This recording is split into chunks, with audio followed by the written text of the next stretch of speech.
Hey guys, we're in the studio again with Ryan. We're talking about the third thing in this circle here behind us. This is our foundation series. It describes what a pursuit of God is all about. So we start by trusting Jesus. We live to honor God. That's what we've already covered. The third one and the last one, and notice it's a circle.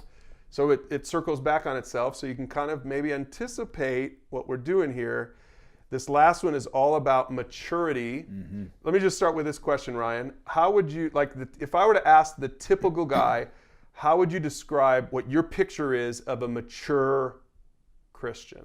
What my picture is, or what a normal guy, what probably a regular guy would think of when they think of a mature Christian? Probably, I would guess that it's a guy who goes to church every Sunday. Yep. He knows every book in the Bible, what order they're in. He reads it all of the time. Yep.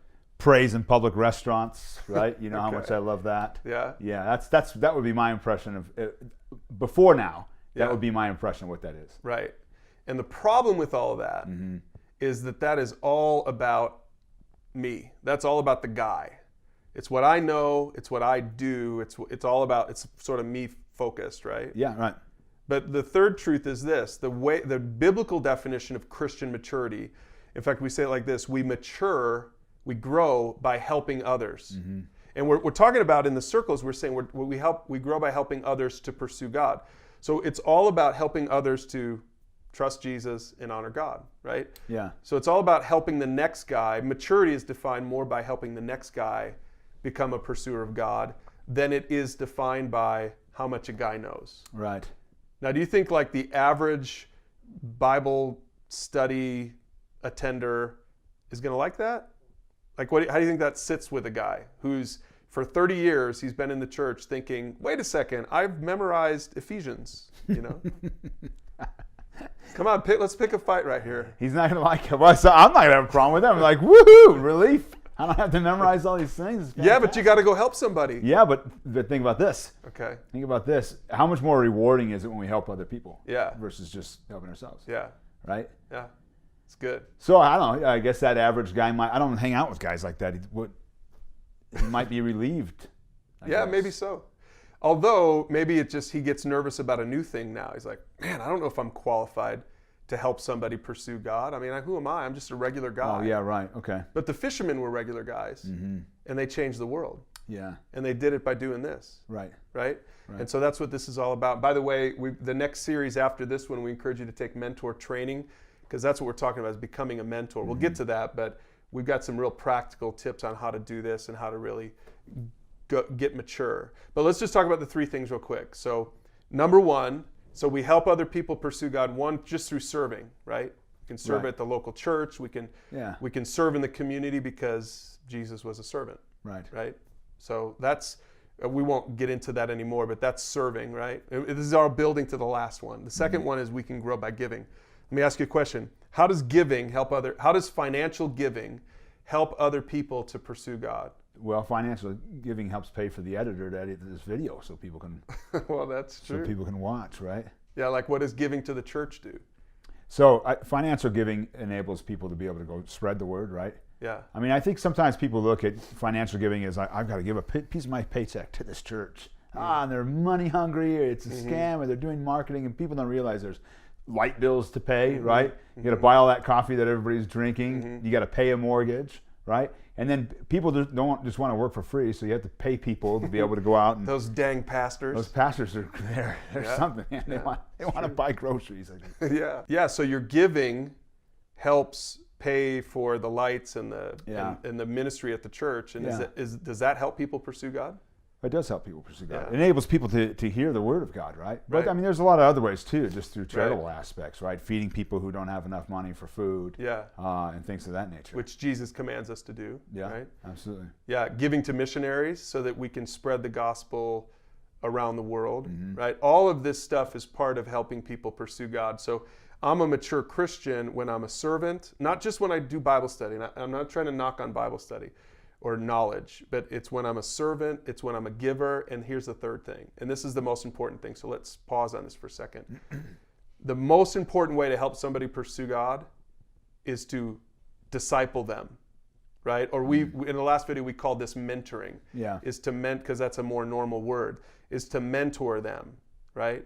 So how does you in the last video you talked about the fact that you mentor people and I mentored you. Let's just unpack that for a second. How does that help someone to move forward in the circle, in a pursuit of God? Well, I think in that kind of, when you have that kind of a relationship, or really just a communication setup, you're giving people tools, biblical tools, spiritual tools, if you will, to be able to learn how to address situations in their life, right? So, and how's that different than just hearing a sermon? Like, I mean, let's just be specific in our own lives. I preach a sermon, you listen to a sermon. Yeah. How is it different when you and I get together midweek and actually unpack that topic or some other topic from the library? How is that different from a sermon? Well, it's a lot different because, I mean, in some ways it is, in some ways it's not, right? If the sermon last Sunday is about parenting and I don't have any kids to parent, or my kids are all grown up, or it's about how to find a spouse, or it's about how to manage your money, and these things don't apply to me, then what do I get out of that? I got to wait another 7 days to come in and get fed again, right? And pick up new knowledge or a new perspective.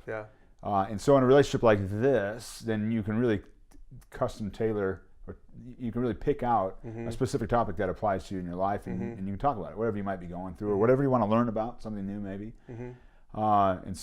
And your example with your friend Jason, I know, is a perfect example of this, because he's a guy that didn't even go to your church. He worked with you, and you just started, you thought about this third thing, and you said, I want to help this guy. But you didn't help him by sharing the gospel with him right away, right? What did you do with him right away? So in my friend's case, he was most interested in talking about his marriage all the time. He wasn't necessarily interested in how I was going to teach him how to look at his marriage or respond to his marriage, or maybe fix things in his marriage. But we've all got friends that are going through challenges, and so I wasn't even planning on talking to him about any of this. I wasn't planning on helping him. I wasn't going to bring him near this circle or anything. But anyway, so we started talking about marriage, and I said, check out this video. We watched the video. It's a 5-minute long video. I said, what'd you think about it? And then we talked about it. And so we began meeting weekly, and then we would go over a topic or a video that he would pick, dissect it, talk about how it applies to our lives, how we could do things different, right? And so in step 3, we said we grow by helping others. So he's growing, but you're growing as well, right? Because you're going over these same topics, and you're taking those principles home and applying them in your own life as well. Yeah, and what's interesting, I remember when this happened a couple of years ago, you never called yourself his mentor. No. But he started referring to you like that. Because you were doing it. You were helping him. You weren't trying to lord it over him. You weren't trying to tell him how much Bible knowledge you had. He didn't even realize that you were talking about biblical stuff necessarily. You were just helping him. And the coolest thing about that story, Ryan, is you ended up helping him to do that first thing, to trust Jesus. Then now he becomes a Christian a few months later. And to me, that's such a perfect example. Guys out there, you don't have to be a Bible study leader. You don't have to be this, what you would normally think of as a totally mature Christian, to do this third thing. But if you want to mature, it's by helping someone else. You do that through serving, through giving, and then through learning how to disciple somebody, probably starting with your kids at home. So now you can talk about this a little bit more with the questions below, but then I encourage you after this to go on to our mentor training series, where we get into more detail on doing just what Ryan's talking about, what I've done with Ryan, what Ryan's done with other people. Learning how to, add value to people's lives using the resources that we have online. It's so simple that anyone can do it. So anyway, I hope you'll check out that series.